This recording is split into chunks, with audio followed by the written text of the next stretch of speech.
Welcome to Legal 123s with ByrdAdatto. Legal issues simplified through real client stories and real-world experiences.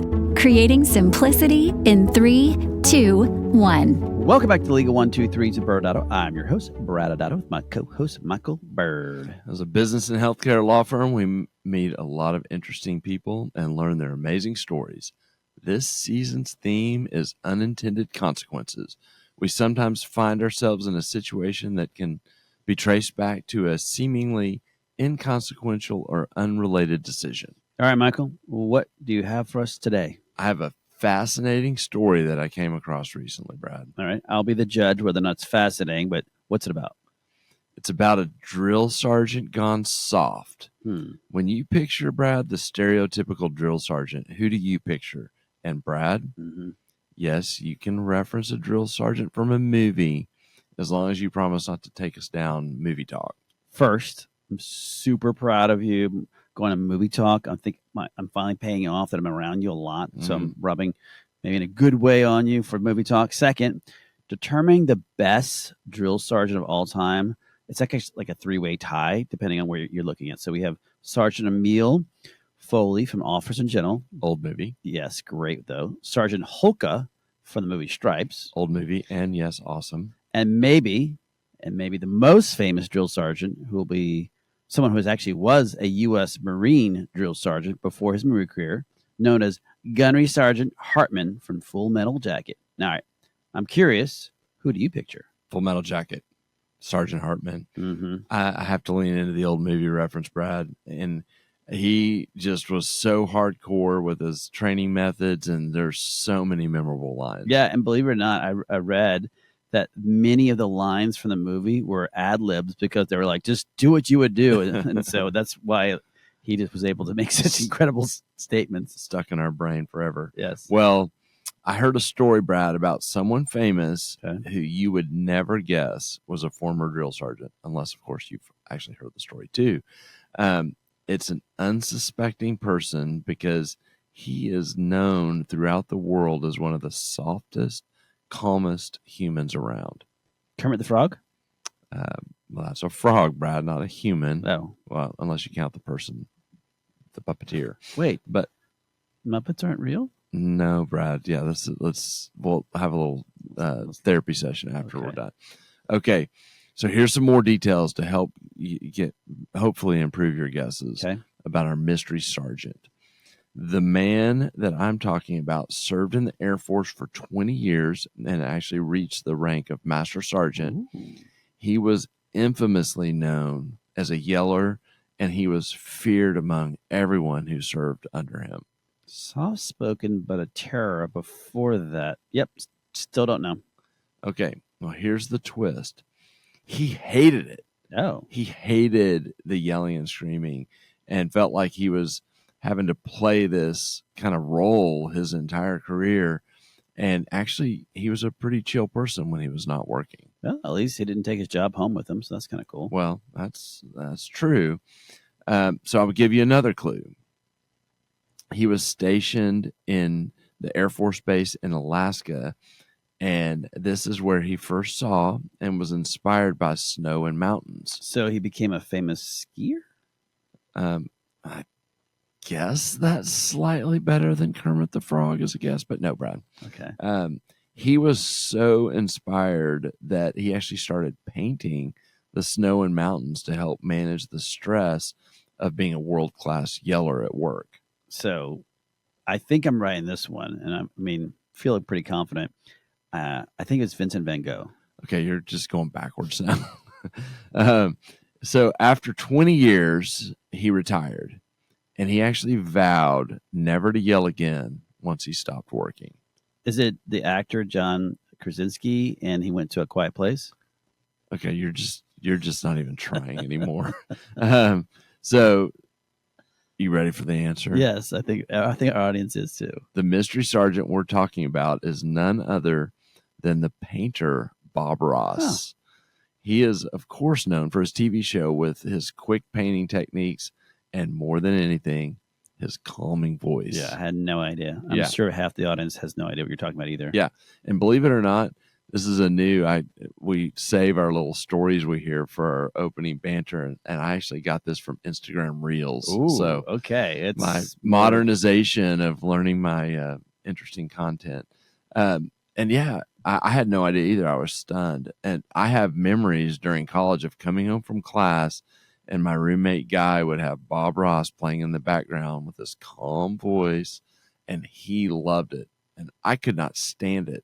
So we, of course, would be ruthless with each other about him watching it. Sure. But I have always had a nostalgic reaction to Bob Ross because it does remind me of my college days. College days equals, AKA Bob Ross, which then equals drinking lots of beer. Okay, got it. Oddly, you're not wrong there. Excellent. Yeah, so that's a Pavlovian response.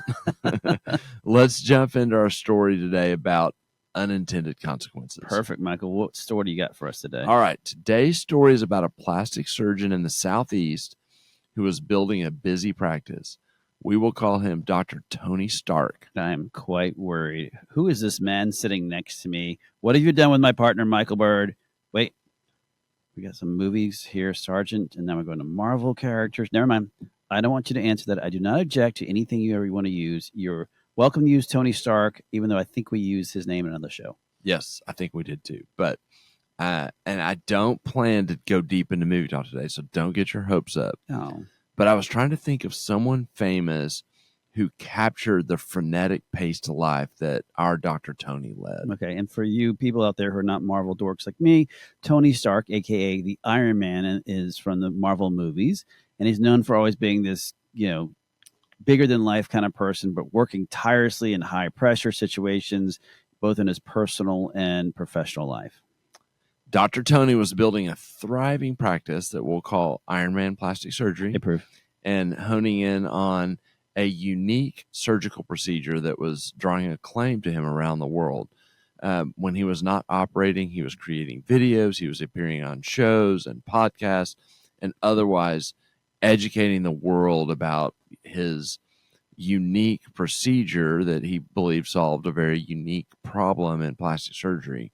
And so he was also had several ancillary service lines he was developing, including he white labeled skin products with the Iron Man name. Nice. That's kind of cool. But, for many successful surgery practices, they not only have to have a robust surgery practice you were describing, and they probably have a great non-invasive practice, aka a med spa, but they need to develop their own skin products some of them will develop their own skin products with their names on it.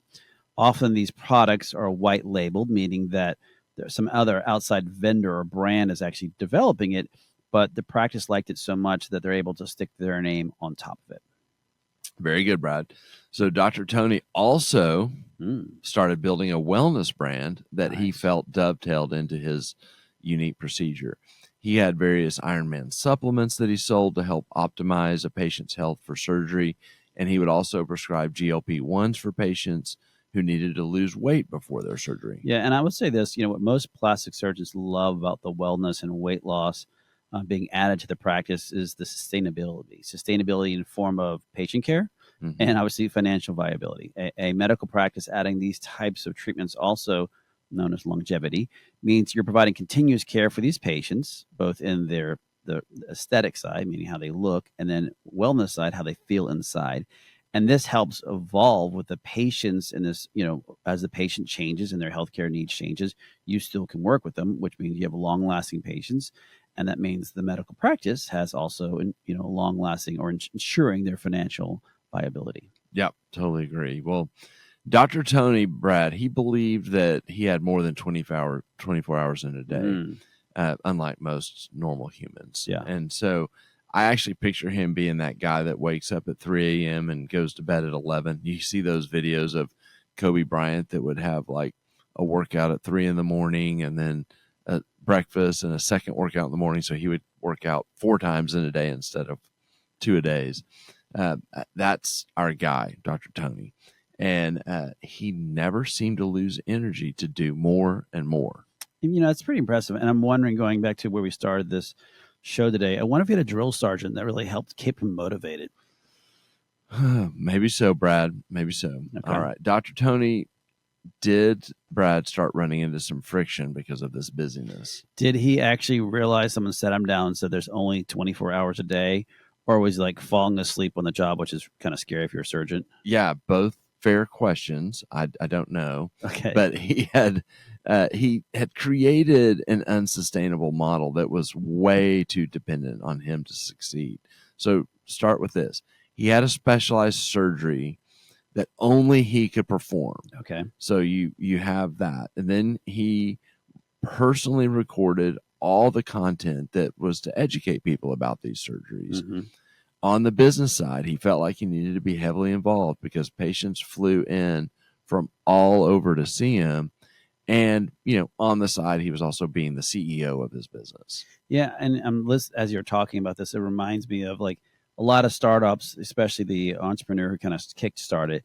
You're involved in every single aspect of that business. And as it grows, you eventually have to get to the point and wonder, is that the highest and best use of the time? And I think we've talked about this in other shows, Michael, but the concept is, do I need to start firing myself from certain jobs? So is it really important for Michael to show up and make the coffee every morning? Maybe you could get someone else to make it. I mean, you make good coffee though. So, congratulations on that. Yeah. Or maybe am I the person that needs to really be doing all the record keeping? Or am I the person that needs to set up the room for a video? Like the more you can fire yourself from jobs, I know those sounds like little details, but the higher you get up there, the more you might say, I might need someone else to be a CFO, or I might need someone else to take over the CEO role.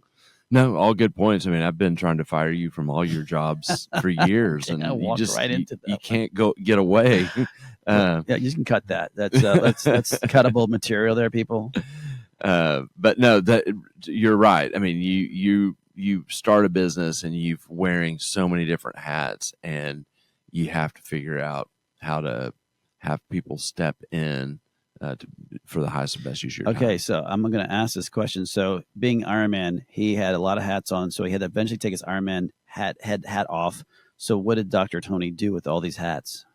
He knew he couldn't immediately solve finding someone else to help with the surgeries, because that would require highly specialized training to teach someone this famous procedure. Sure. So he hired someone to be president of the practice on the business side, and we'll call him Mr. MBA. Okay. Well, I'll say it this way, Michael. You and I have been in enough rooms with the founders, and it's a struggle sometimes for them to really think about when they've invented something or they did something, they've grown it, but eventually they get to the point where their skill set might not, they might not be the best person any longer to be the CEO, but it's still hard for them to think about spending money on bringing and recruiting in. Typically, you're a higher paid employee or second highest paid employee, depending on your practice, to come in as that CEO.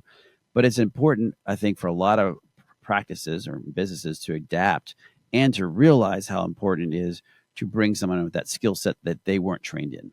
Yeah, you're right. It's a big deal. I mean, it's a 6-figure job that, in addition to getting over the ability to let go of something, right? It's a massive investment to do it. And the good news with an MBA is they do obviously have a high level of business acumen. Sure. The challenge that's often faced is they don't know, in this case, the business of plastic surgery, and they definitely don't know the practice as well as the doctor. Sure. So Dr. Tony, as well as Dr. Tony.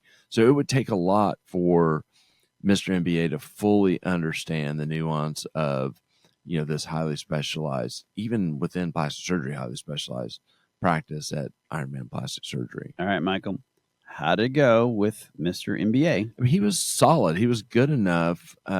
He was learning the industry as the practice was scaling. And so he and Dr. Tony knew they were going to break things as they figured it out on the fly, but felt that was the only way to keep the momentum, was just to go fast and do the best they could. Yeah, the business idea that people talk about all the time. I know we said it before, but move fast and break things, suggesting that it's better to make the mistakes and learn quickly than to overly be cautious and be too slow. Yeah, and so one of the first things they did to provide relief to Dr. Tony was to systemize the patient lead process. So with this famous surgery, patients were making inquiries from all over the world, And so they had to remove Dr. Tony as much as possible from the pre-surgery process.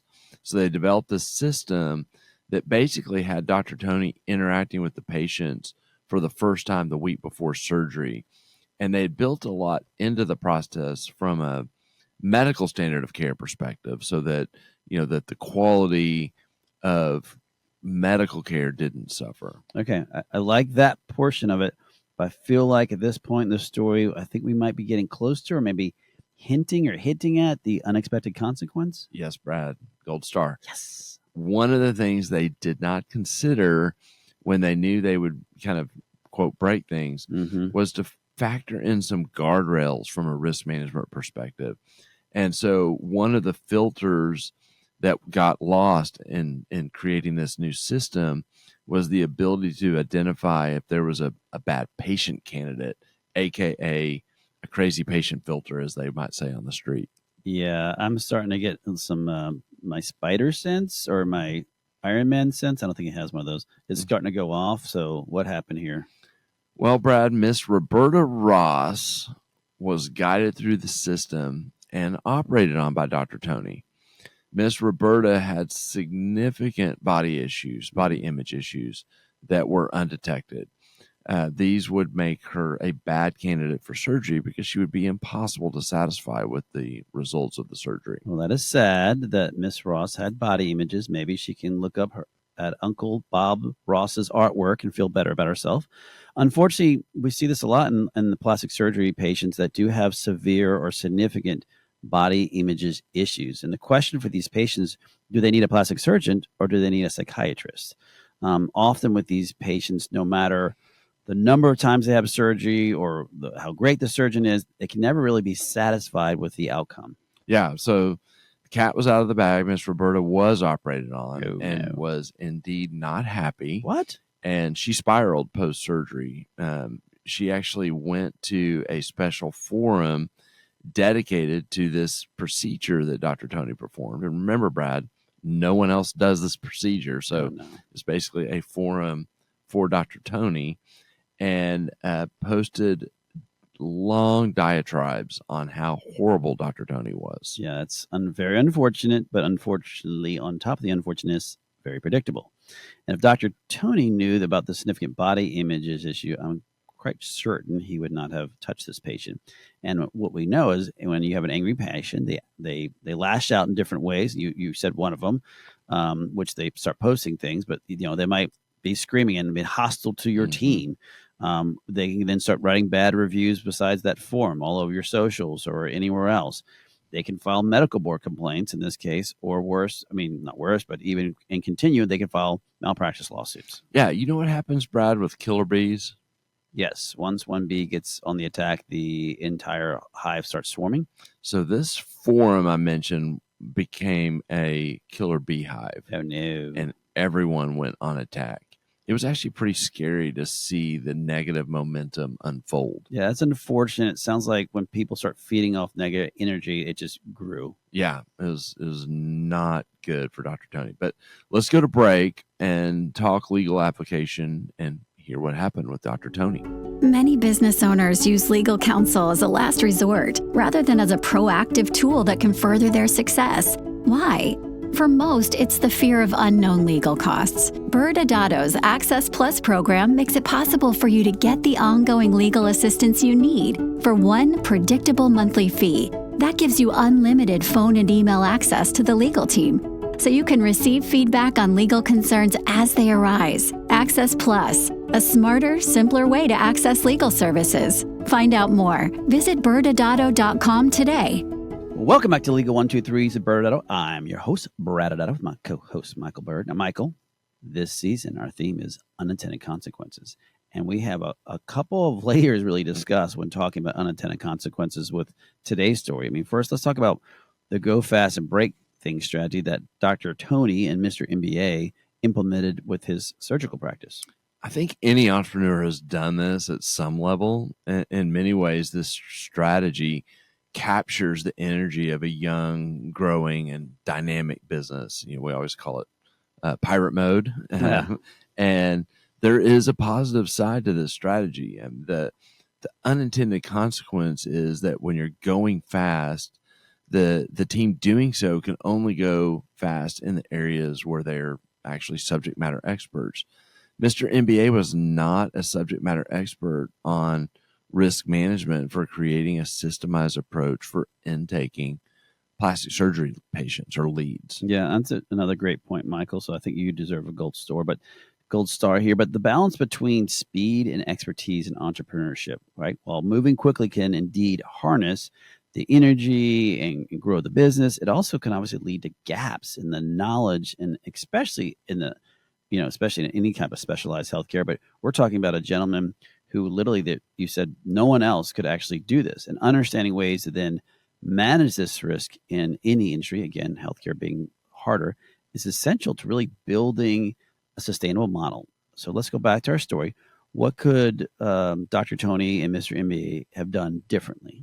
Yeah, I mean, when you're putting new systems in place, you're making changes to your practice, whether it's operationally or otherwise, you want to make sure you have the team in place to protect the practice from every angle. And so Mr. MBA, have that self-awareness of what he knows, and maybe bring Dr. Tony in at a deeper level to test the systems. Mm-hmm. If Dr. Tony was the person that was kind of gatekeeping the appropriate candidates for surgery, and so you needed to get him involved from a patient care perspective.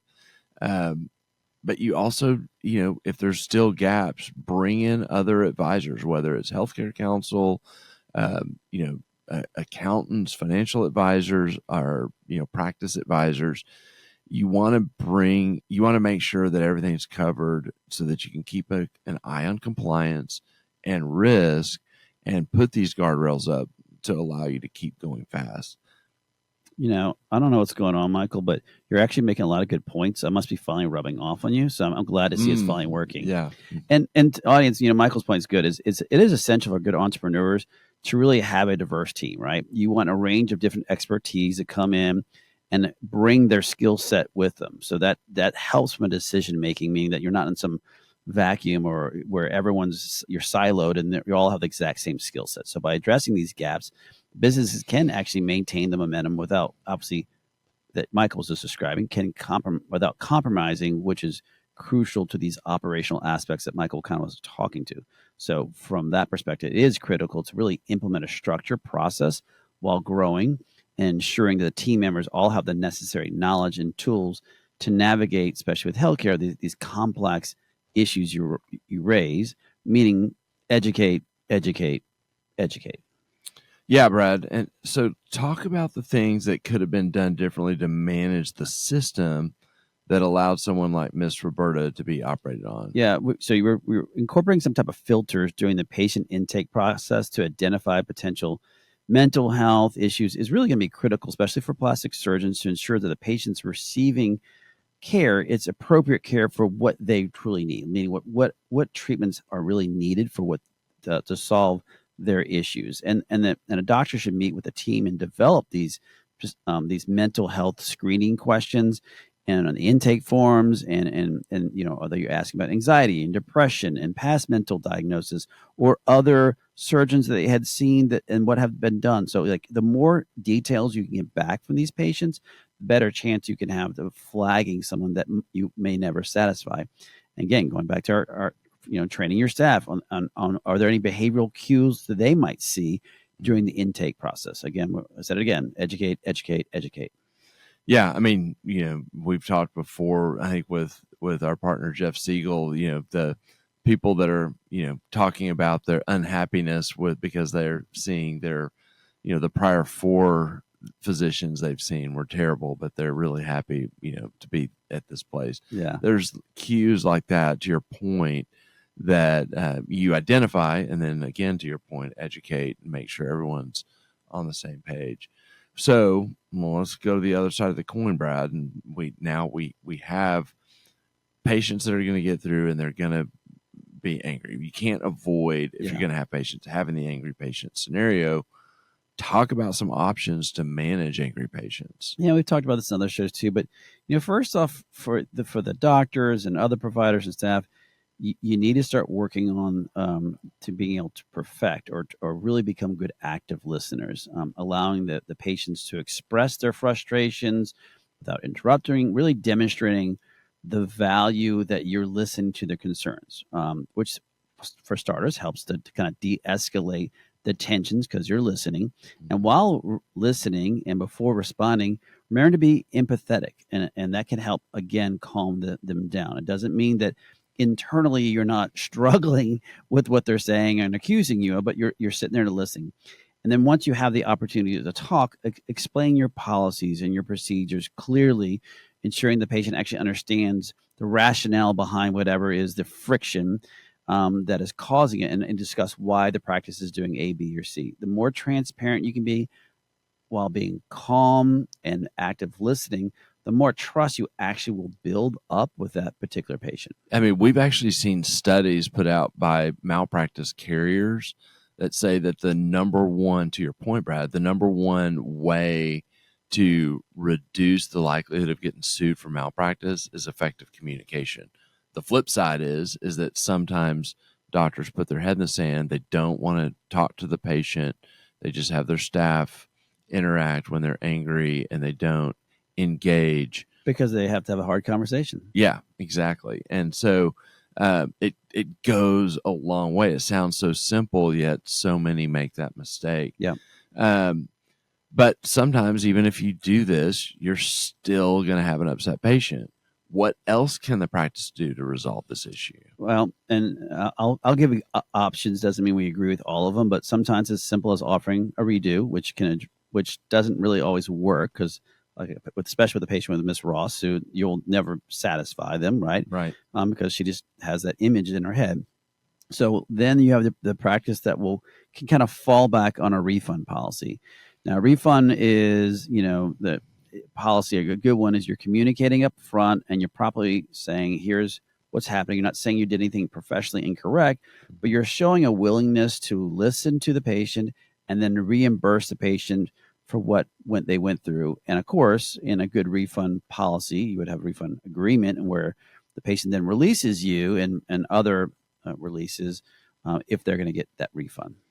Yes. And I think we need to state the obvious, but just give permission to recognize that once, a situation like this, emotions are triggered, particularly with someone with a mental health disorder. There's no other way to say it. It's super messy, and you can only control what you can control, which is how you respond. But to think that you're going to control, how the patient acts is obviously not realistic, and so it is messy and dicey. Yeah. All right, we're almost out of time, Michael. So what happened with Dr. Tony? Well, the killer bees attacked. Dr. Tony ended up being sued in a lawsuit by 3 patients, including by Miss Roberta. He was subject to a half a dozen board investigations. Oh, Lord. And just tarnished online through this forum and other forums. But it's terrible. Dr. Tony or other providers really should pause and make sure before they implement, accelerations like that, they have good filters in place, and more importantly, that they have the staff well trained and educated how to kind of spot those red flags. Michael, what are your final thoughts? No matter how fast you're scaling your practice, it's so important to have a crisis prevention strategy. So understanding compliance and risk and putting these guardrails that we've been talking about up to protect the business. And you also want to have a crisis management plan, because a crisis of some kind is not a matter of if, but when with any practice. True. All right, everyone. Well, next Wednesday, we are back again, where we're here to discuss unintended consequences with a celebrity, Michael, guest, who's a singer, a songwriter, a keynote speaker, an executive coach. We have the one and only Cameron Atlas joining us.